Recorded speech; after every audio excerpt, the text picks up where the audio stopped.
Welcome back to Off Ball Takes. This is your host, Yarby Laws, and this is my co-host.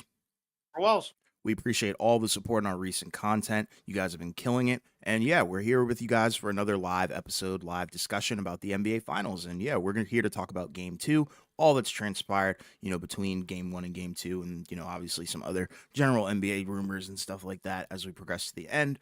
But yeah, the Celtics, they win game two, and we're going to talk about it. So please, before we do get started with this discussion, please don't forget to like and subscribe and follow us on Instagram and TikTok at the OBT Podcast for more content and updates. Yeah, so we are now done with game two of the NBA Finals. The Celtics win 105-98 to take a 2-0 lead, right? So they only got two more wins before they get to number 18. So let's look at the chat right before we kind of get into stuff. Luka Doncic showed up, Kyrie missing in action. Homelander says yes. Keith Wells, Mavs must win game three or head to Cancun. And yeah, in this game too, right? It was a more competitive game, right? We both thought that Dallas would bounce back and win game two, but they did not. But it was a closer, more competitive game. Um, but this game kind of, I think, sort of showed the main reason why Boston is the better team, right? And again, because you look at the Mavs, right, and the defense was fine, right? Only 105, right? Homelander said need Luca to get bounced. That's funny. I get it, right? Because obviously they played Oklahoma City, so I get Right. that, right? This is kind of where the rivalries are made. When you play teams in the playoffs, right? So, but with the Mavs, right? Again, the issue is it doesn't seem like that they have really the horses, offensively to hang with Boston, right? We were the best option to beat these guys. You mean Boston? I mean, I I think he guess mean I thought he would have meant Dallas, but I don't know. yeah, I think he's talking about OKC. I guess because he's saying like he feels like that, even though like their second best player may not be as good as Kyrie, but they have more guys, I guess, to kind of maybe match what Boston can do offensively. We just don't know what those guys would have done like in a final setting. Right. But I understand that, in terms of like just the personnel, right? Because they, they can play five out, they can switch and do a lot of stuff. So I get it. Oh, we could have beaten the Mavs, man. I mean, that's the tough part is that a lot of these games, like, come down to, some of the late game final margins. And Hmm. again, like Homelander said, like, it's possible, but some of Dallas's role players played really well against Oklahoma City. Luca ran out of gas in the fourth. And that's the thing with the Dallas's offense where it's like, they outscored the Celtics in the first quarter, but only by 3, right? And the Celtics made what, 1-3 the entire quarter, which is a big part of their offense. But from the second quarter onwards, right, Boston's, offense was just better, Yeah. right? Tatum shot 6 for 22, but it really didn't matter, right? Because you look around and Jalen Brown 8 of 15, which is fine, right? Was a -3. He had 6 turnovers, but still had 7 assists, 21 points, right? Look at Derek White, shot 6 for 15, but still 4 of 10 from three, 18 points, also 2 blocks and 3 steals. So defense is really the name of the game for Boston, right? Where it's like as good as Dallas is on defense, Boston's better, but also Dallas's offense, is kind of an issue too, right? Like you look around, like I said, in a game where Tatum shoots 6 for 22, he still had 12 assists and 9 rebounds, so still, was a positive for his team. Hmm. But, Drew Holiday has 26 and 11 rebounds. Derek White has 18. Jalen Brown has 21. Porzingis off the bench has 12, and gets hurt, Yeah. obviously, which could possibly, be, something that could possibly change what goes on. But then you look over at Dallas, Luca has 32, 11, and 11. But like Keith Wells said, he ran out of gas. He had 8 turnovers, and some of his turnovers did kind of spark the Celtics runs where it's like they're doing a pretty good job of guarding him and kind of forcing him into these tough spots. But then, you also look around Gafford, 13 and 9, right? So that's okay, right? A plus minus of 0, right? So neutral in a game where you lost by 7. Washington +2, 17 and 7. So the role players for Dallas were okay enough. But then you also look over at Kyrie, and he was 7 for 18, 0 of 3 from 3, 16 points. And then also, like, from the bench, didn't necessarily get a ton there as well, right? Like Josh Green, 1 for 4. Exum, I guess, made a 3. Lively still has struggled. Xander Cade said it's over, LOL. And that's the thing. Like when you go up 2-0, it's very difficult, to make that comeback to win the series Hmm. because you have to win 4 out of 5. And, if you're Dallas, even if you had won one of these first two games, you may not win the series anyways, but it's a lot harder, because now you have to defend home court in Dallas. right? So you can't lose either game. Obviously, you can't lose game three because then it's 100% over. Um, if Celts ever connect with their threes, game over. I mean, like they've already been winning though. That's the Yeah. thing, right? Like they shot, let's look at their 3-point shooting percentage, 25% from three, and they still won. But then you look over at Dallas, they didn't shoot well from three either. They shot 23% from three. But then Boston went to the free throw line, shot 19 of 20. Dallas got to the free throw line more, but also missed more free throws, right? They missed 8 free throws in a 7-point loss. And obviously, 24 for 24 is pretty difficult, but like Luca was 4 of 8 from the free throw line, right? So he Mhm. missed four on his own. And then Gafford shot 1 of 4 from the free throw line, right? But that's the tough part because like it felt like defensively you did enough if you're Dallas for the most part, but it just feels like the offense kind of just came up short in some ways. Because again, like Luca was fine, but like Keith well said, he ran out of gas, and that's kind of what if you're Boston you were hoping for, right? Because Luca, was destroying them for the most part in the first half where he couldn't miss. I think he had what he had 20 plus in the first half, finished with 32. So obviously he cooled down big time in the second half. But that's where you would hope Kyrie might be able to take the game over because I think he had 10 in the first half and only had 6 the rest of the way. So, and most of that was really in the first quarter, I think. Right. So, um, but that's tough. But again, this is one of the reasons why we picked the Celtics to win the series because of the fact that Boston's, offense, they just have more guys that they can kind of, play through. And then defensively, they're still really good, right? Mhm. Obviously, you had some big plays defensively that, sparked some of the Celtics late game baskets, right? Because the half court offense was kind of, not that great late in the game, but they were able to get stops and then they were able to get out and run. And that was more than enough, to put the Mavs away. So, now if you're Dallas, right, this is tough because, if you had stolen one of the first two games, you'd be in a great spot. But now you're down 0-2, and you have to win, like I said, 4 out of 5. And, obviously you're at home, so that should help. But Dallas was pretty good on the road, for the most part this postseason. So it would have been nice to win the first two games, but I don't know. Now game three is must win, right? Obviously, because if you lose, series is pretty much done. Maybe you win game four to stay alive, but then, you're not winning, you're not winning four in a row after that. So Dallas is in a tough spot. But, again, Boston, they're an awesome team, right? Obviously, because of what they can do on both ends of the floor, right? Again, the fact that, one of your main guys, can shoot 6 of 22, but still, but still everyone else can do enough. And then obviously he does more than enough as well in Yeah. other ways. And you still win, relative. And I'm not going to say comfortably, right? But like it didn't feel like that they were going to lose this game once they had built up like, at like a 10, 12 point lead. Obviously Dallas made a comeback, but it just felt like, those type of comebacks are really difficult because you have to play mistake free. And every time Dallas would get kind of close, it'd be a turnover or some missed defensive assignment. And then that was it. Yeah, and it's funny. We picked Dallas to win this game going into game two, just because we thought that they would rally. And Luca, like you said, he looked good, but the turnovers were an issue. But the one guy I think we need to kind of hone in on for sure, like we did in game one, is Kyrie, because I think if Kyrie played a much better game, they would have won this outright. If Kyrie put up 25 or something like that, that's probably game right there. But that didn't happen, and that's the harsh reality. But shout out to Boston for really knowing how to game plan and make it tough for him because, Mhm. these guys are great defenders and Drew Holiday, Yeah. Derek White, Jalen Brown, Jalen even. Brown. Yeah, getting in the grill, making him uncomfortable, never really letting him get his rhythm, which is something you have to do with a guy as crafty and creative and as gifted as Kyrie Irving is. And you can see it in the box score 7 for 18, 0 for 3 from the three, so they didn't really let him ever get a rhythm, which is Yeah. something that Eh, I think is Yeah. huge for their path to success. Because I think if they are Yeah. not able to take away Kyrie Irving, then the series would probably be tied right now.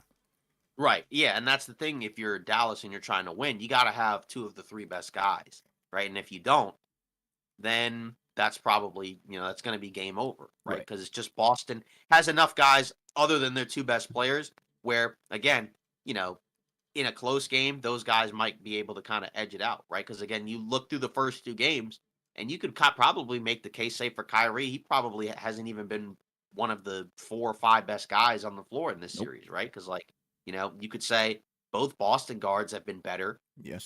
Brown's been better for sure, right? And then after that, I guess what, Porzingis through the first couple of games, right? Yeah, Probably been more impactful at least than Kyrie Irving. for And then sure. obviously Tatum and Luca or whatever. Brad Stevens, better GM than coach. I don't ever even think he was really a bad coach. Because obviously also Tatum and Brown were at a different point in their careers, right? They were younger, not quite as experienced. But he's definitely been a great GM, obviously, right? Because in one off season, right, he was able to turn Marcus Smart, Robert Williams, Malcolm Brogdon into Drew Holiday, um, and Kristaps Porzingis, right? He Yeah. got 2 first round picks for Marcus Smart, right, from the Porzingis trade, and then he was able to flip those picks to go out and get Drew Holiday, right, who is a better player than Marcus Smart, Yeah. especially for this team, right? I mean, he's a better player, period.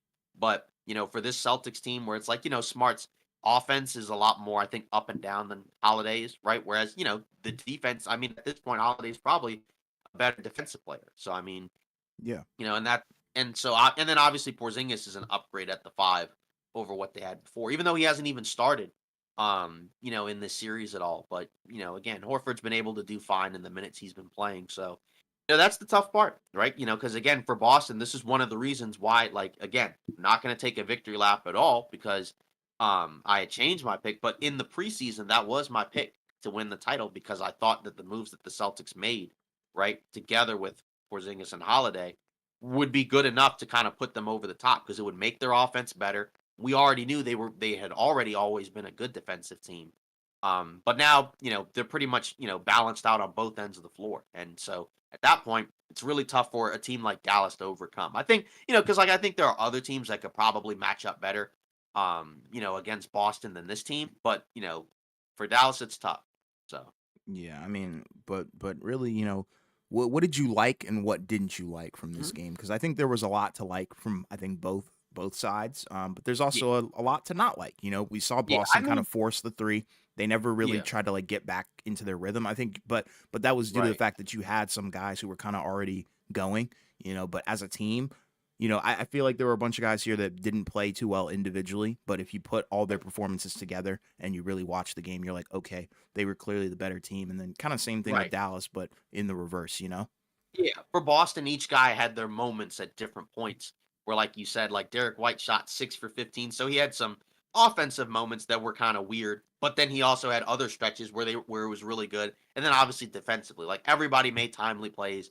Right, you had a couple of big momentum plays, right? Where like at the end of the third quarter, right, Peyton Pritchard, who hasn't really done a whole lot in this series, right? He just comes down at the end, from half court or whatever, and banks in a three, Right. right? And it was like what I think it was like a 6 point game or something like that, and Hmm. then it gets pushed to like 8 or 9 or whatever it Yep. was. I think at that, I can't remember the exact score, but it pushed it to basically like either 9 or 10. Right. And then obviously there was another possession, right, where it was another broken play, um, where Derek White is like way beyond the 3 point line, doesn't have a choice but just kind of put it up, and then it goes in, and it pushes the Celtics lead back up. There was another play where it was Tatum and he had a drive but kind of just didn't really take it, and then he kicked it out to White, and then they put up a three, right, and then Holiday got the offensive board and gave it back to Tatum for the N1. Hmm. JV better than Tatum. What do you think about that, right? Because because I feel like with the way that the series has gone, I feel like,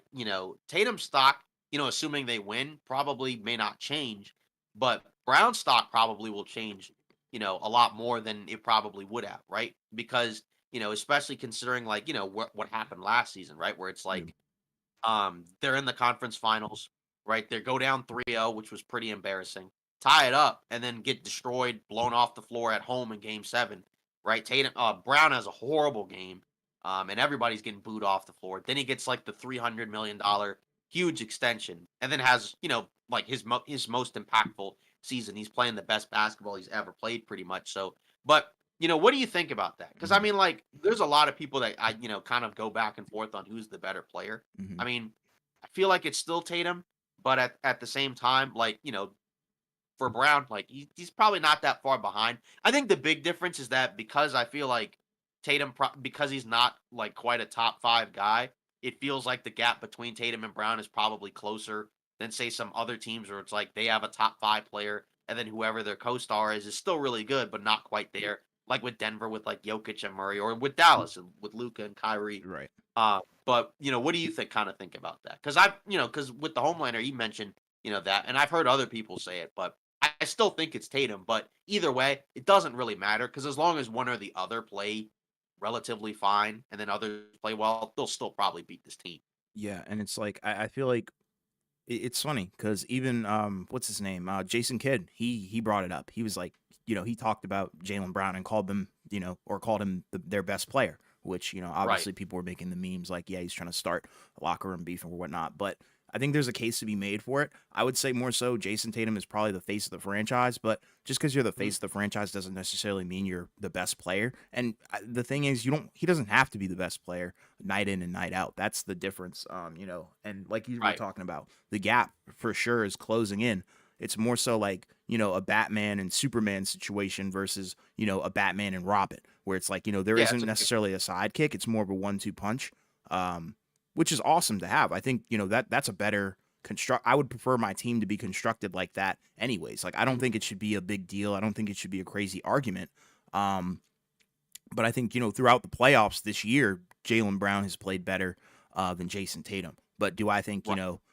through their careers and, through the regular season, do I think Jalen Brown is better than Jason Tatum? Me personally, I would prefer to build around Jason Tatum just because of his size, his length. Obviously, Yeah. Jalen Brown has similar attributes and things like that and what he's able to Mhm. do offensively. But I think Tatum is a little bit better at, playmaking. I think it's a little bit better there in terms of, swinging the ball and making a right read.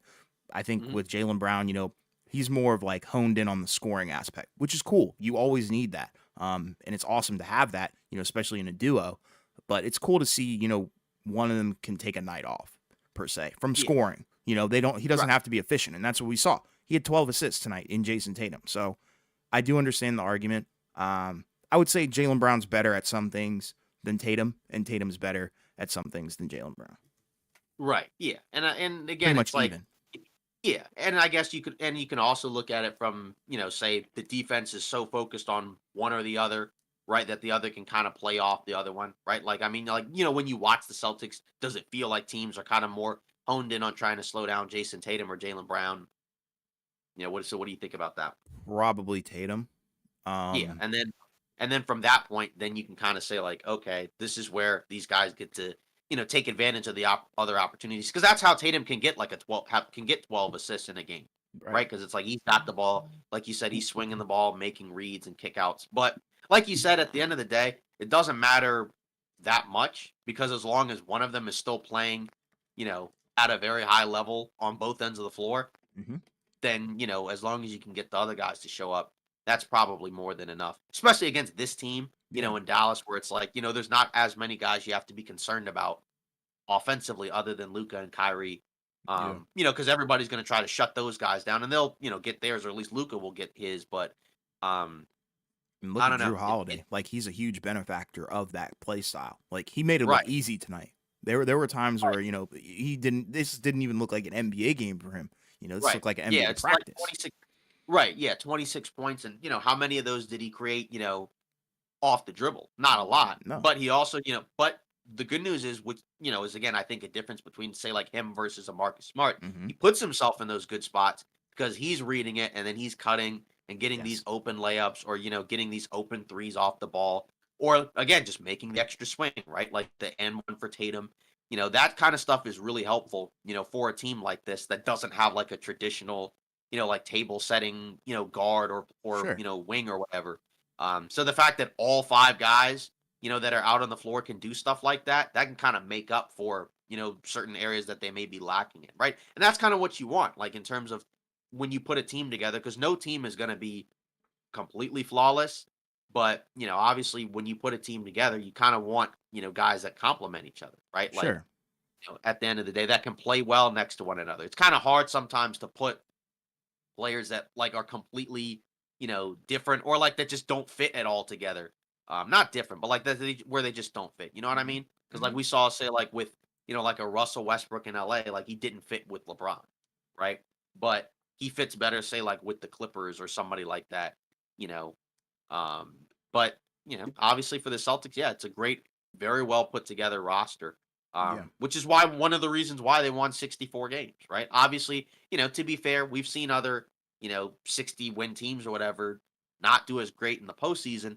But sometimes, you have to look at the personnel, right? Like this isn't a 60 win Atlanta Hawks team, where it's like, because I already mentioned that, right, in the past, where it's like, it's not like it's Paul Millsap, Jeff Teague, Al Horford, right? Like Jason Tatum and Jalen Brown are still very good in addition to whoever else you want to put around them. Obviously, another storyline is Porzingis, right? Because he got hurt late in the game, had to, had to come out, right? Couldn't really do Yeah. much. He was limping around, and couldn't really close the game. And that's kind of something to think about, right? Obviously, he didn't do as much scoring wise in this game, but he was still there as a rim protector, still had 4 boards, two blocks, and again was a plus 12. So when he was out there, he was very impactful.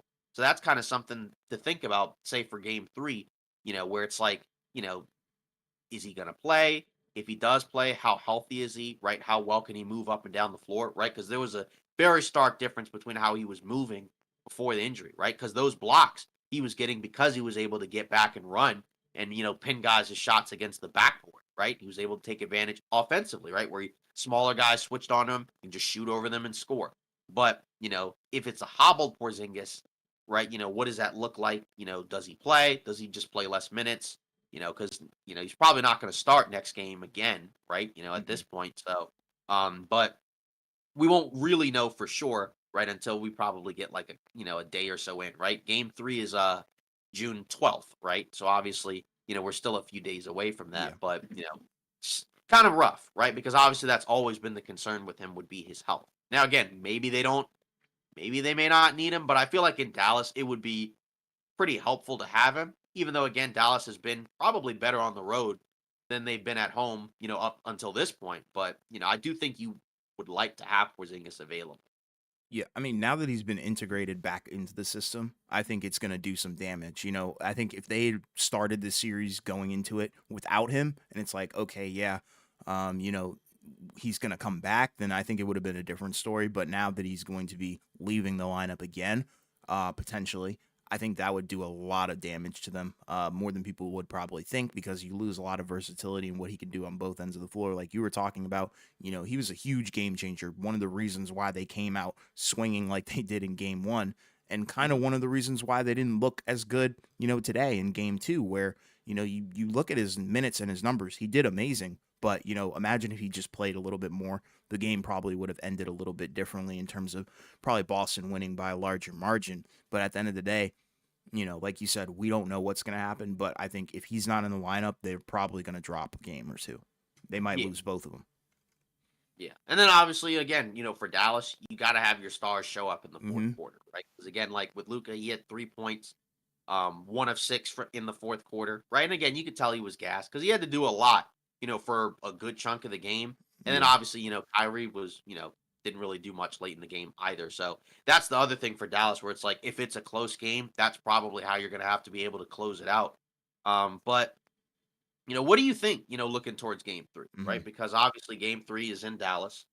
It's already 2-0. So if you're, Dallas, you have to win this game, right? Like you cannot lose this game if you want any chance of winning the series. But, again, we thought Dallas might bounce back and win game two, right? But that didn't that ended up not happening. And in the first quarter, it looked like it could happen. Yeah. But then it didn't, right? Because, at the end of the day, right, Luca ran out of gas. Kyrie was pretty much invisible, after the first quarter.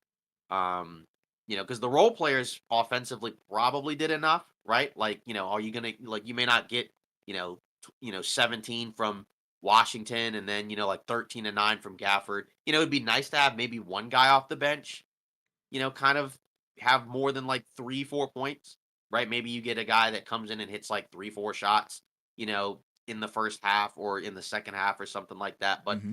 I don't really know who that would be, right? Because like Hardaway's pretty much been banished from the rotation, right? They put him out there in game one, but he's just, Yeah. he, He's in he the doesn't nether really, realm. yeah, he doesn't fit here. But then after that, then it's like Jaden Hardy. They tried in the first game, didn't do anything. He only played, I think, 2 minutes. So now you're down to guys coming off the bench that are not offensive guys at all, right? Like uh Lively, Kleba, Josh Green, Dante Exum. I don't know. I mean, to Right. be fair, like this was a much closer game. So I guess you could say in theory, like, your roadmap is the rotation should probably be similar.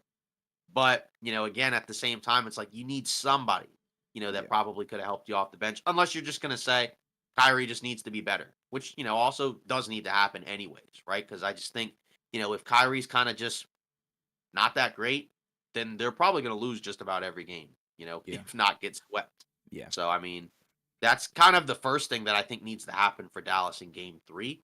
And I think if you get that, then you may not have a scenario where it's like a gassed Luca. Just because, when Kyrie's kind of being contained, then it forces Dallas into a situation where it's like now we have to basically have Luca have the ball down the floor almost every trip. And then, Boston, each defender is going to get a different look at him, get different opportunities on him. And then by the end, it's probably not going to have too many legs. So that's where I think if you're Dallas, you need to look for. And then for Boston, I mean, honestly, you probably just keep doing what you're doing. I mean, offensively, it wasn't the most ideal game, but, they played great defense. So I think you hope if you're Boston that you have like, maybe a road game where you shoot the ball like crazy. It's just, again, that doesn't always happen when you're on the road, right? Yeah. So, but the defense I think is pretty sustainable for Boston, right? Where it's like they're not going to have to, they're probably not going to have to win any like, 120 plus point games. For the most part, because it seems like they've been doing a decent job or great job defensively, slowing down what Dallas tries to do on offense. Yeah, and it's like, for me, I would say Dallas, you probably need, like you were talking about, Kyrie Irving to step the heck up. And you also probably need PJ Washington, to also kind of look like how he looked against OKC. Sorry, Homelander, and also a little bit of Minnesota. We just need a little bit more from him. Mhm. And it's Drives tough. were fine. What'd you say? Drives were fine. The threes is where you like, Yes. 'cause 6 for 26. He was 1 for 5. Yes. The only guy that really, and again, 4 of the 6 threes were Luca, Yeah. right? So nobody else really made, any threes other than Exum made one, and then Washington made one. Everybody else was 0 for. Yeah, and same thing with Derek Jones Jr. They need to hit their threes, and that might be a little bit too much to ask. But we do know that the trend is for role players, they do kind of turn up the intensity at home, and they do look a Mhm. little bit better. So that's where I kind of think we'll see them. Drew Holiday owns Kyrie and Jalen Brown, and Tatum own Luca. I mean, that's what it Oh, looks like. Drew Holiday is king. this is a new guy. I haven't seen Dre before, Yeah, I are don't you a think. Celtics fan, bro? Drew Drew Holiday Holiday owns Kyrie. owns Kyrie. Yeah, and Jeez, I think man. from what I remember, I think there's a stat that shows that, like, Kyrie's lost, like, his last 12 or so games against Boston, because Yeah, obviously you go back to the sweep, right, where the Celtics swept, the Nets, right, in yeah, the playoffs, and obviously regular season since then, the Celtics have been better than Brooklyn since that point. So, I mean, yeah, I mean but that's the thing. Like with Boston defensively, they have the guys to be able to slow down Kyrie Irving, like you yeah, said earlier in the stream, because they can make him uncomfortable. Where it's like the only shots he's really making are, either these really tough angle shots that you think that he's going to make eventually, anyways, or just like a couple of like, just random, just missed defensive assignments or whatever, but he hasn't really hurt them, in a way that if you're Dallas, you need him to. But, if but again, like, that's kind of the tough part for Dallas is if Kyrie, not necessarily gets shut out, right? But if his impact offensively is limited, then that's probably a wrap for Dallas. Like where Oh, it's like they can't sweep? win. Miami Heat Network Sweep? says, Sweep yeah, I is mean, crazy. he actually, because he came into the stream, obviously, if you didn't, Yeah. if people didn't see it, he was in the stream, the last time, and he said that he thought that the Celtics were going to win Game 2 because he just doesn't feel like that the Mavs can really do a whole lot, against this Celtics team, really on either end of the floor. I mean, because again, the defense was fine, but it's just again when you're turning to other guys for offense for Dallas, it's just kind of tough. Yeah. But at the end of the day, I mean, we went into the series thinking Boston was better anyways. So we thought that 100%. Boston was going to win the series. We just thought it might be 6. But, if you're Dallas, again, game 3 is must win because if you don't win that game, the series is over and it will get closer to a sweep. So, that's the tough part. You would think in game 3, considering, that Dallas is down 0-2, that they would probably play with a little more intensity Hmm. than Boston. But Boston, you would also think would be of the mindset of we're 2 wins away from an NBA title. So it's Yeah. like, in theory, we should be playing hard too, so that way we don't extend the series. Because the longer the series goes at this point, the more likely Dallas could win, right? If it gets to like 4, 5, 6. Dre said Giannis is sick to his stomach right now watching Drew Holiday's back in the final, and Drew has a chance to win finals. Yeah, it's That's kind of crazy. funny, because we thought about this a while back, where it's like, because when we thought that we might see like a Celtics Bucks series, right, where it's Yeah. like, wow, that's tough if you're Milwaukee, where it's like you traded for Damian Lillard, but then the guy that you traded away was flipped to Boston. So like in theory, do you still do the trade? But at the same time, they probably would do it because we didn't know if Giannis was going to stay in Milwaukee, right? So he says Dallas can't mess with Boston. It's over. I mean, yeah, it's down 0-2. It's over. Usually that's a wrap, It's right? over. Maybe it's not a sweep, but it feels like that Boston probably has Dallas's number. But they may have a chance to win Game 3. But 4 out of 5, or winning 4 of the next 5, and you're going to have to win at least one in Boston is very difficult. Luka has been better on the road than at home in the playoffs. It might be over. Luka plays worse and complains more at home. And that's the thing that, we talked about, not that long ago, right? Like maybe the 10, 15 minutes ago, is that Dallas has been a pretty good road team. So if you couldn't get one of the first two in Boston, that's difficult because like Dre said, Dallas has lost some home games in the postseason, right? Heck Like, yeah. they've lost what, like at least one or two right at home in each round. Yeah. So, except for the last round, Kyrie Boo Boo. He's been playing That's like the it tough this part. series. Yeah, eight, wait, 8 to, by the way, Luca. Oh, 8 turnovers, by the way, Yeah. Luca. Yeah, yeah, that's what we were talking about earlier. Yeah. Is that yeah, that's the tough part because Kyrie really is the swing piece for Dallas, which is kind of obvious, right? Where it's like if he plays like one of the 3 best players on the floor, then it's more likely that Dallas is going to win. But if he's not, particularly if he's closer to like 5, 6, 7, because again, honestly, we talked about it. Like, look around, right? Like, of the guys, in these lineups, Kyrie cooked, LOL. Of the guys in these rotations, they lost to Minnesota and Dallas last round.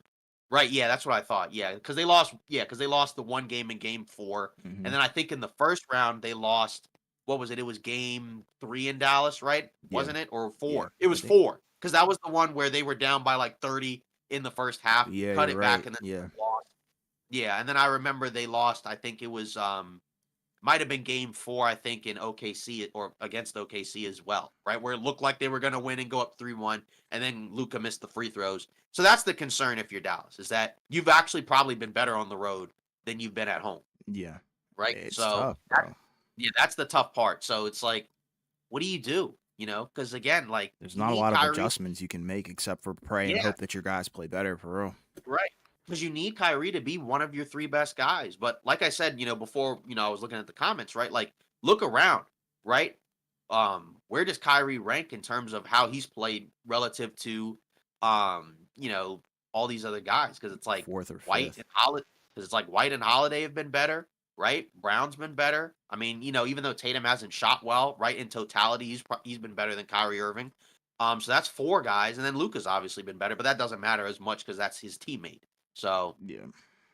that's the tough part and that's how you get like 0-2. Because like you said, if Kyrie, played better, they probably win this game. But it feels like Boston can do a lot of stuff to be able to slow down Kyrie. Luca playoff stat. Yeah, that's the tough part because it's like because if you can't get one of these two, that's a lot tougher. Because then you're down 0-2. You got to win 4 out of 5, and you still have to win at least one in Boston. You have one person who can create a shot. Oh, no, okay, they're talking about Yeah. Okay. So, OKC. yeah. Yeah. I So what do mean, you it's think? it's crazy. My question to everyone would be, what kind of adjustments can Dallas make? I personally think the Right? series is wraps. Like, because Yeah, like I said, I the think so only too. thing that you can do is really hope and pray that they're gonna play better. But at the same time, there's nothing that you can do to make it easier. You're gonna have to rely on Kyrie's skill. You're gonna have to hope that Luca doesn't, his numbers don't falter. Because if his numbers falter, it's definitely over. And Because he was better in this game than he was in the first game, even though agreed. he had the 8 turnovers. Yeah. But this still wasn't enough. Tatum is facing the same defense that Anthony Edwards was getting against Dallas. It's not easy, but Boston is more deep and better than Minnesota as an overall team. Exactly. Exactly, That is and that was exactly correct. Like that's that is 100%.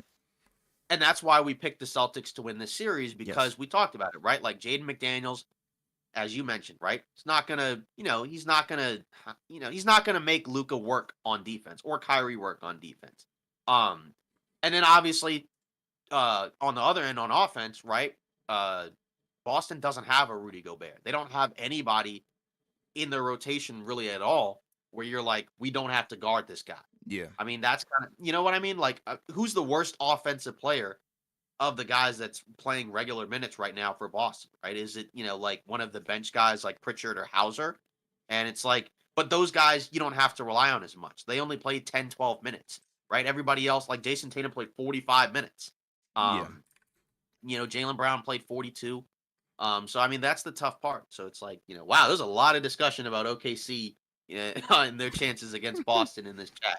So I yeah, there's a I lot. don't think they would have won. There's no I adjustments. mean, It's clip. Dallas because I bench is feel like there weak. are some teams that could like I think like the Nuggets probably could match up better than the Celtics. If anything, not that they're off, not that they have as many offensive guys, but if anything, it's like, Porzingis, you'd have to put him on Gordon.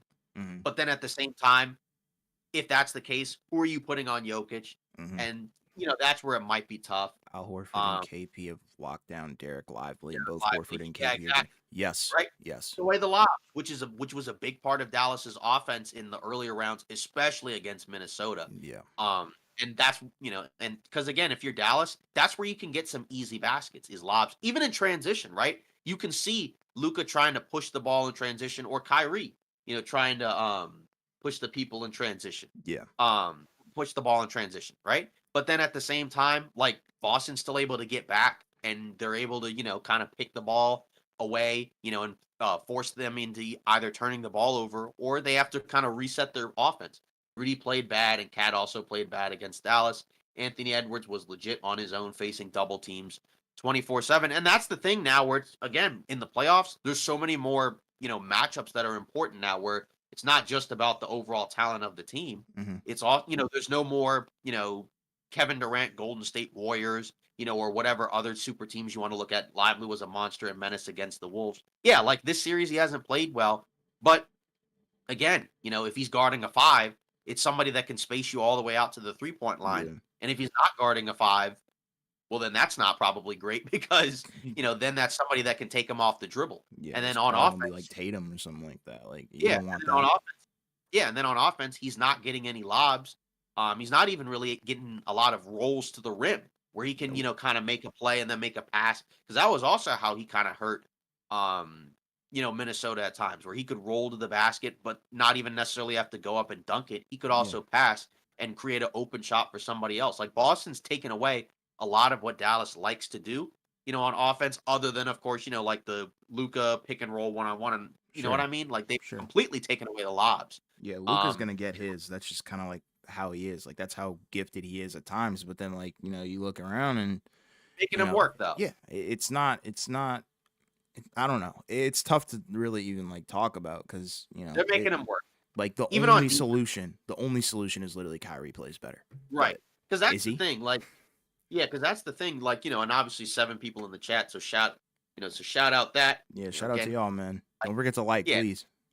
yeah, exactly. But yeah, I don't know what else really the Mavs can really do at this point. Again, because we talked about it after game one, where it's like I just think Kyrie probably. And again, I'm not trying to single him out, right? Because that's not necessarily fair to him. Sure. But again, he really is the key, the swing piece to this series. Where if he plays, at a high level, anything like he did against Minnesota, that can swing the series back to Dallas's favor. If he can do that at home, and you still get a good, really good Luca performance, and somebody in terms of role players playing okay, maybe not as well as this game, but you don't have to as much. If Kyrie plays better, then you could possibly tie the series up going back to Boston. But if he has one bad game in Dallas, right, this series is completely over, right? Because even if they win game 3, Dante Exum minutes over Hardaway Jr. That possession he LMAO, had was hilarious when he just raced down the floor and turned it over. I was like, all right, get this guy out of here. right, and that's the tough part because it's like, who do you even play off the bench at this Right. point? And that's where with the Celtics,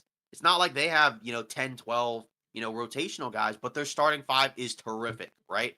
And then even after that, like I mean, think about it. Porzingis is coming off the bench right now, so in theory, right, it would be starting five, but swap Horford with Porzingis. Then Horford's the backup big. Mhm. And then, Sam Hauser, whatever, right? Sometimes he can shoot, but, his defense is okay.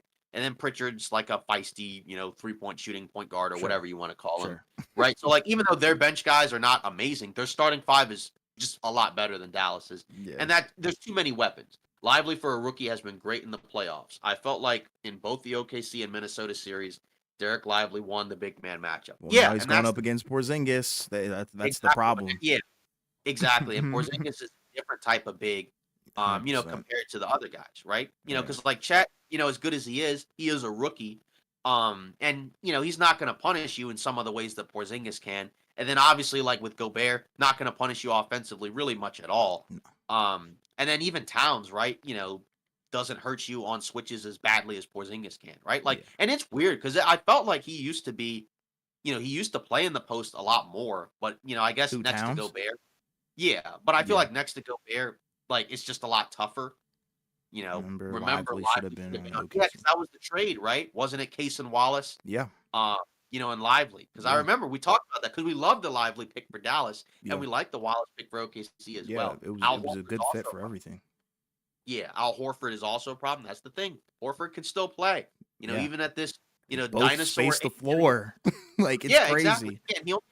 And he only had what, 5 points, but it Yeah. doesn't matter, right? Like he still had 7 rebounds, 2 assists, a steal. He was good in the first game. So I mean, like that's the thing. The fact that he can still be a playable big at this point in his career, and like you said, he can space the floor, still And he's defend, starting. very It's strong. crazy. Yeah, very smart. Yeah, that's helpful because again, like you said, Horford's numbers aren't eye popping, but they're still better than Lively's. So I Impactful. mean, Look at the yeah, plus that minus, exactly.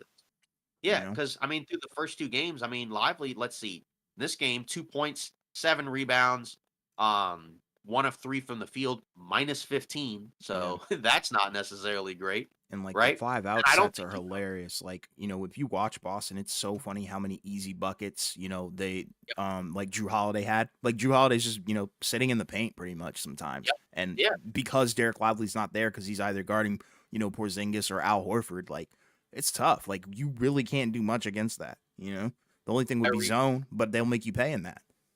Yeah, Kyrie sold my parlay. Oh, Yeah, man. I mean, I feel like he sold a bunch of people's parlays through the first 2 games, but Yeah, bro. you know, again, like this guy is a former champion, but I I mean, again, I don't really know what else Dallas can really do, to help Kyrie at this point, because I just feel like he's probably gonna have to be better. But if That Boston backcourt kind is of just so good has the defensively. Like, yeah, I was gonna say yeah, because if he's not scoring, I mean, I know his defense has been good in this postseason, but you need sure. his offense against Boston. Yeah. You know what I mean? Like there are certain teams where he doesn't have to score 30 every game, but not this one. He's got to get, at least like 25, Yeah.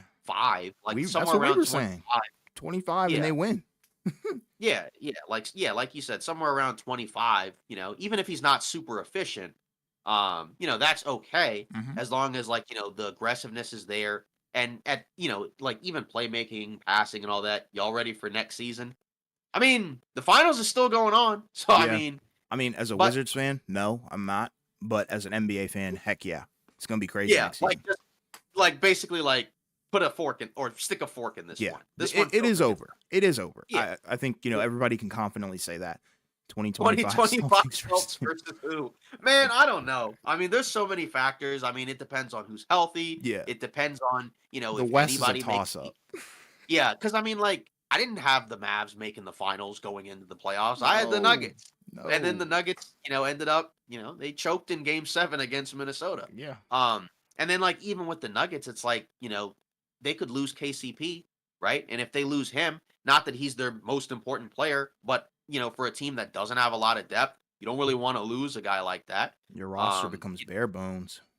Right. And then, after that, I mean, I guess, maybe OKC takes a step forward, but I still feel like they would probably need to kind of bring in somebody. I don't think they could just use the cap space and sign some random dude. Right. I think they should probably make a swing. Then after that, who were the other two? Minnesota. Maybe they are better, right? Like, Maybe. if Anthony Edwards takes another step up, but it's still the same roster around him.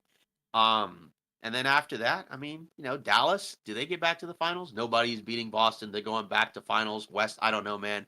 Yeah, that's the thing. It Toss up. feels like Boston, like, compared to the rest of the East, is really good. Maybe a team like, I don't know, New York, if they trade for somebody, but they would Mm, like but they would have to make a move. I don't think they yeah. would be good enough necessarily to beat Boston 4 out of 7 They'll go to the times, but Western or Eastern Conference Finals. Like, I agree, yeah, but I don't know if they and would then, beat like them. and then, like, with Philly, I'm almost kinda done No, where it's like, no. even if they, like, Frauds. bring in somebody, I'm just expecting, like, some stupid injury, unfortunately, Yep. that's gonna happen, that's gonna end up derailing them. So I Yep. feel like Boston is, like, probably there, but of course, you always gotta factor in injuries, but, like, with the Celtics, their main stars are, generally speaking, pretty healthy. Like, Tatum and Brown don't miss a lot of time, which, No. credit to them, obviously helps makes them better, helps allow them to win more regular season games. When you can count on your main guys more than some other teams where we Yeah. know, like, that those guys miss more time, like Embiid misses time. I guess Butler, for the Heat, he Yeah. tends to miss more time now.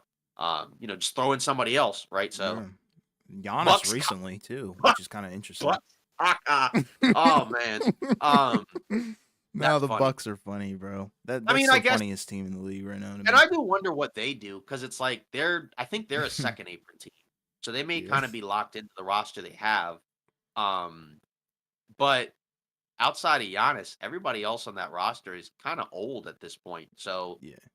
do I expect them, to be I mean, they could be healthier, right? Because that's the tough part where it's like Giannis and Lillard are hurt right at the end. But, those guys do get hurt. Well, I mean, Giannis is relatively durable, but he has missed, some playoff games in the last couple of seasons. Yeah, Middleton, Brook Lopez, Dame all old. That's the tough part. Yeah. But Like what yeah, would their but ceiling be? Probably not too high at this point. right. Right. Like, I don't wanna completely write off the Mavs, but it does feel like that this is probably because It's this was a over. game where, like you said, this was a win like, this was a way more winnable game for Dallas Yeah. than the first game. I know the Mavs cut it to 8 in game 1, but I had no faith, Mind you, that they were Doc gonna, Rivers is their coach. Yeah, exactly. We're not, too high on Doc Rivers at all. When that move first occurred, we were like, yeah, just eliminate them now. Like that was not gonna work. yeah, I mean, yeah, the biggest reason. Yeah, I mean, I don't know. Like, I mean, going into the season, I liked the Celtics roster more than Milwaukee, even though Hmm. I like Giannis more than Tatum. I Yeah. just felt like the Celtics had a more complete roster on both ends of the floor.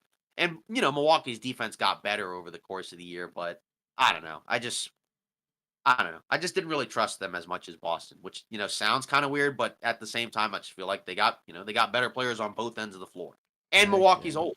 So, I feel Yeah. like they're going to have to, probably do something around the margins. But again, second apron team, I think that makes it very difficult, right? Like Yeah. Minnesota is a second apron team. So that makes it really difficult for them to move around the margins. Same thing with Phoenix, right? Hmm. Like there's not a whole lot they can do, Yeah, Lakers are yeah, but I didn't even factor them in. I really didn't. So I feel like most of the teams with like the I don't know, more established guys are probably kind of done. D'Lo selfish. Lakers Is are he even on the roster? trash. I mean, I don't know. That's Who funny though. knows? What do you think? So, Yeah. what do you think is going to happen for Game 3? Like, let's lock in our predictions. 80 walks, he gets hurt. Uh, I mean, he's not wrong, bro. Although this season he was a little bit more durable, but still, LBJ yeah. ankles weak. Hey, that's what That's happens when you get old, and that's the man. tough and that's the tough part, when you asked about how many games do I think some of these teams win? And I think say for a team like the Lakers, because LeBron and AD, they played 70 games this year. Yeah, Does that happen again? It might. right. But I don't know if I would necessarily trust it. And if it doesn't, then that's where they're not going to win, 50 games, right? Yeah, Unless there's like some crazy trade that I don't expect. But either way, game 3, I don't know. Like at a certain point, it almost feels like Boston's just going to win this game. I will say though, I would like to know the status of Porzingis because I think it could possibly swing the game if he's not able to play at all. sure. Uh, because I just feel like his impact on both ends, really helps, and it just makes the rotation stronger. Because then it's like you don't have to play, like I don't know, Luke Cornett or Xavier Tillman or Hmm. somebody like that. Not that they're terrible, but it's like I'd rather have Porzingis. Right. Um, And look at what he but did in his minutes, in this game. Like right, you talked plus about, he 12. was hurt, but he was plus Yeah, 12. He had 12 points, and he yeah, did it would have been some things on higher. defense too. It would have been higher if he hadn't have gotten hurt, right? That's my Because then he point. got scored on, and then he had to come out, right? Right. So it's just like Right. I don't know. But either way, like if Porzingis can play and he's not like completely compromised, then Boston probably wins. Game 3 realistic Dallas win, Boston wins 4 and 5. I think that's fair. That's I mean, 100% correct. I think that's kind of like yeah. where we are because we said Celtics in 6 anyway. So I think for the sake of our pick, Okay. I think Dallas is probably going to win Game 3. But at the end of the day, it wouldn't surprise me, and I wouldn't really like be taken aback by the fact that the Celtics could easily win the next game. Yeah. Like that would not surprise me at all. But I think you Right. do have to give the Mavericks a little bit of wiggle room where we're dealing with the Porzingis potential injury, and then also, do we really think Kyrie's gonna have 3 games where he stinks? I know I said that last time, where it's like, did we really think Kyrie's gonna have 2 games? But I'm gonna extend it to 3. Yeah. If he does, I mean, if he has another bad game, yeah, then it's over. But So I expect mean, those role players to play better at home. I feel like you're going to see a better game from Washington, and probably Derek Jones Jr. You're probably going to see them hit their threes, which could yeah. potentially put them over the hump in Game 3. I I don't mean, know about yeah, series wise, probably not, but for right. this game, yeah. 'Cause I mean, with Washington, he had 17 and 7, which is Sure. not bad at all, right? The only problem that he had was he was 1 of 5 from 3, Right. but he was still a positive in the minutes he played, Agreed. which Yeah. is nice, right? And like even Gafford was a neutral, which considering Lively's probably been better than Gafford at different points this postseason, Yeah. that's nice. But Derek Jones Jr. had 11, but he was 0 of 3 from 3. So it's like that's the thing where it's like if he's like 2 of 3 from 3, you're talking about him shooting 6 for 7 from the field, which is that's really high. Right. So, Hey, I they did think it like in one of those series. I think it was yeah, the Oklahoma City one.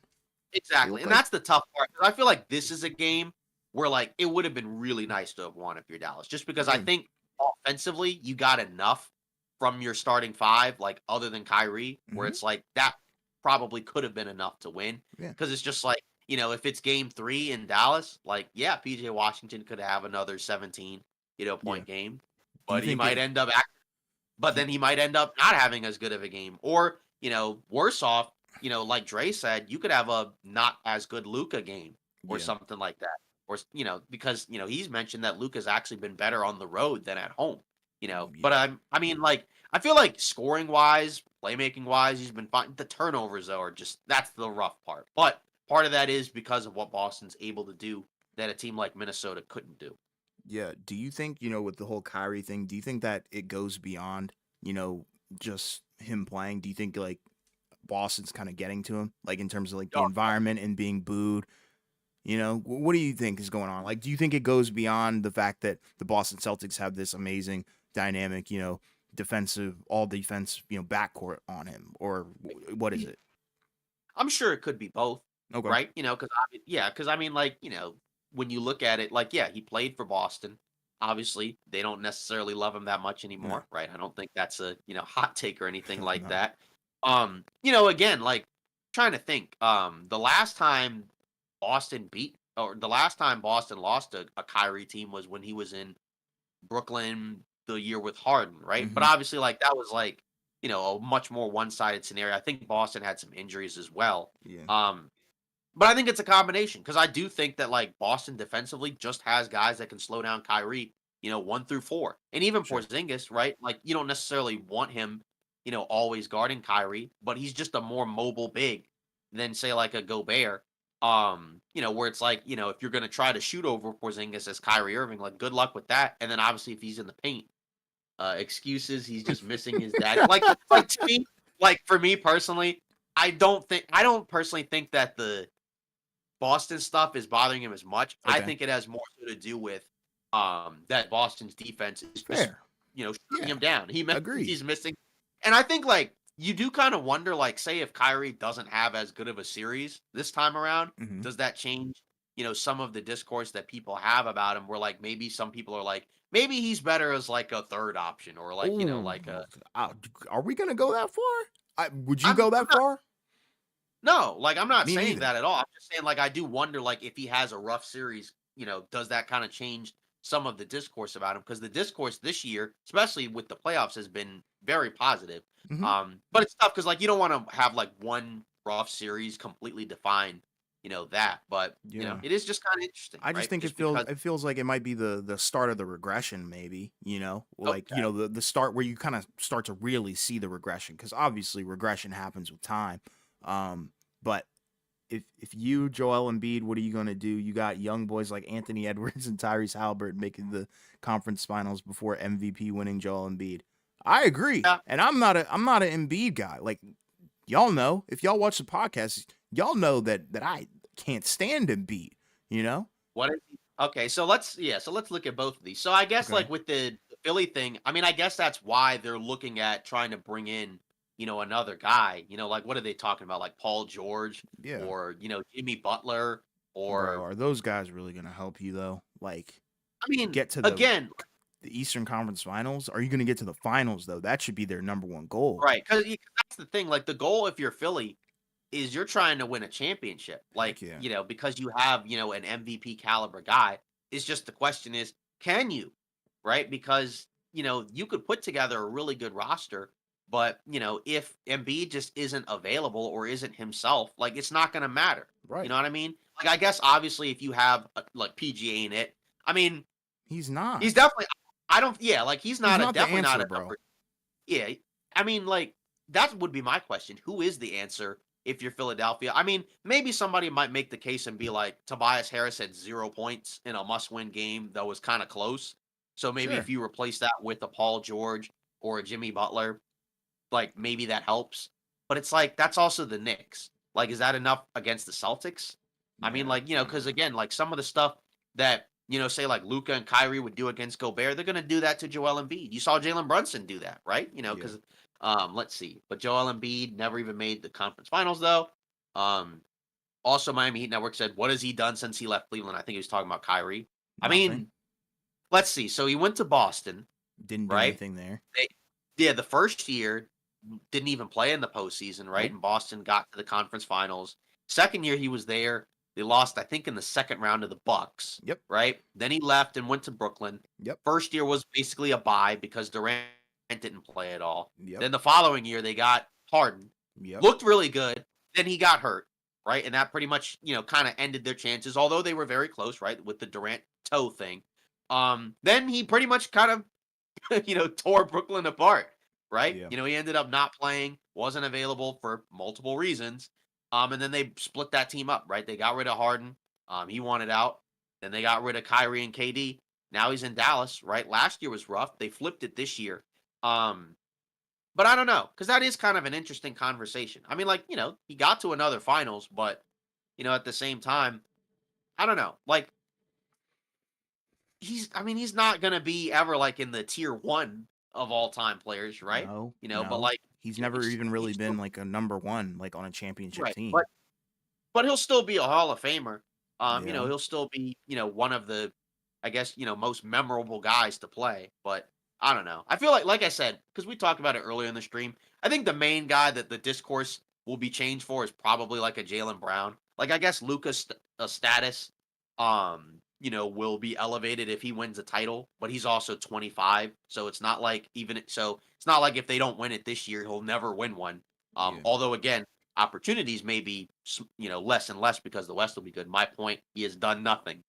I mean, So yeah, I mean that's a fair point. And this is kind of his redemption arc. yeah, that's a fair point. Yeah. And I mean, I guess from Dallas's perspective, like if you don't win this series, what would you be doing? And again, we'll have time to Run talk it about back. that once the series is done. But presumably you run it back. I Yeah. guess you could add around the margins. Um, Yeah.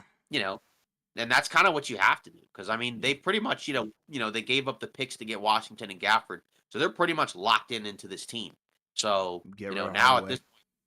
yeah yeah exactly like Replace you some move on. guys. Replace the dead weight, bro. Like Exum, I think he did some good things during the regular season. He was able to hit his threes. He played a lot of minutes during the regular season, but come postseason, you need some other guys, and that's clearly what the issue is. So run it back, And but bring in some new guys. yeah, and then going back to the I guess Embiid never made the conference finals though. I mean No, and he never will.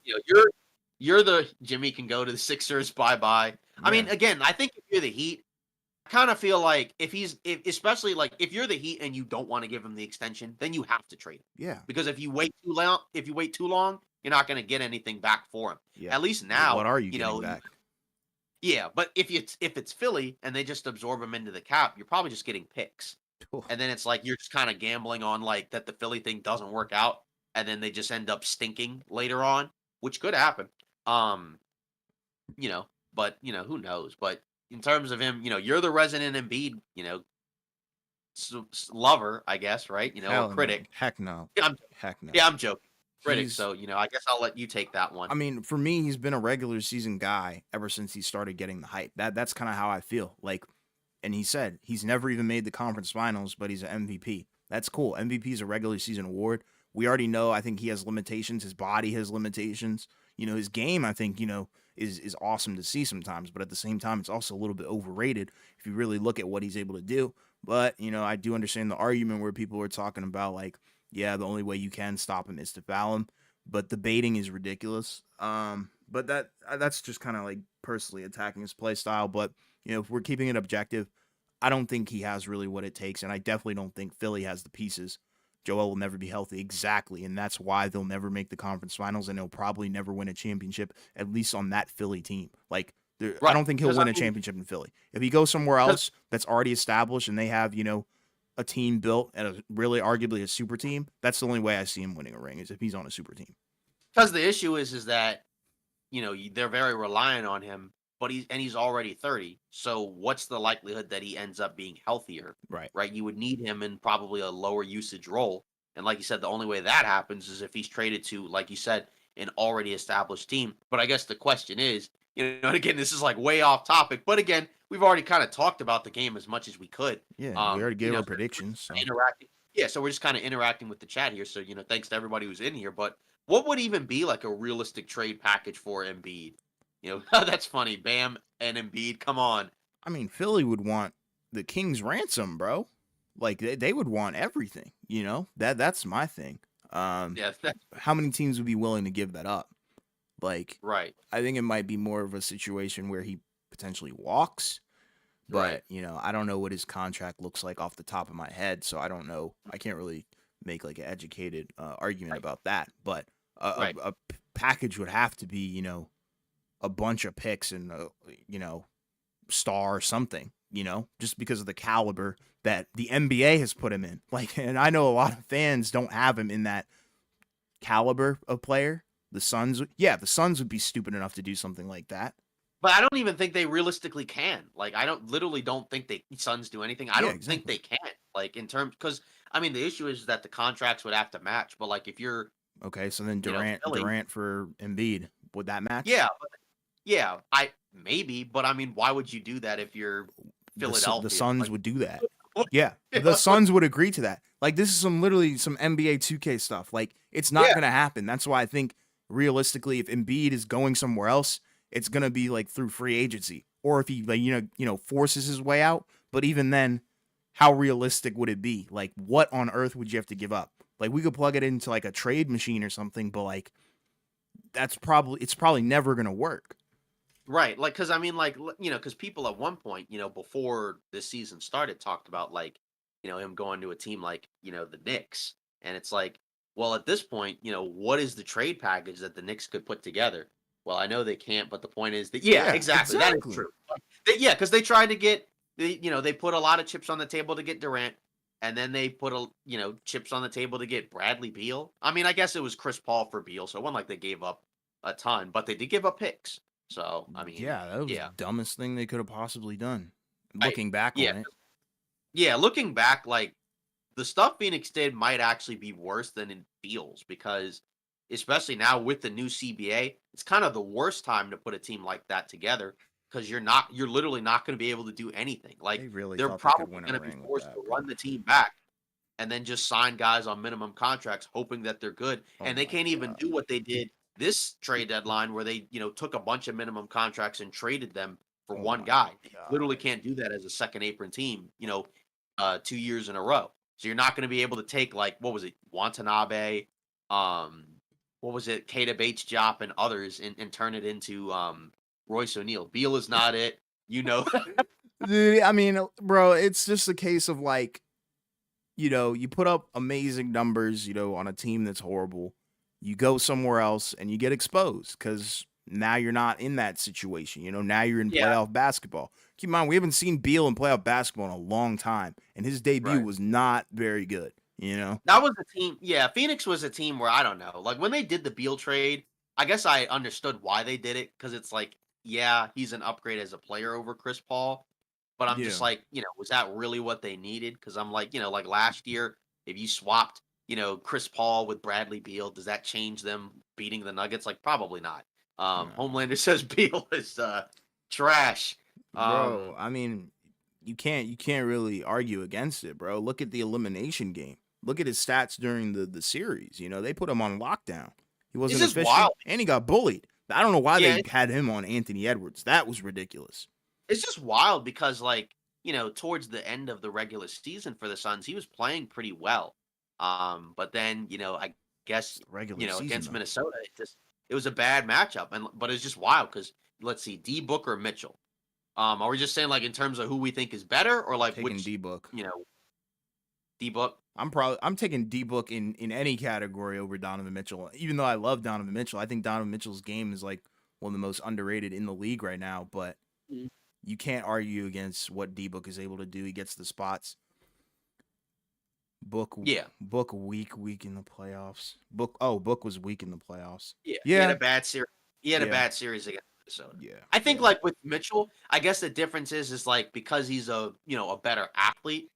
There may be like certain, types of guys that can't necessarily guard him as well. Sure. Um, but I guess like with Booker, it's like he also has the size advantage. I mean, there's pros and cons to both, but I guess the question is like let's say like, when they went to the finals, right? Like he was Hmm. pretty good Yeah, during that playoff run.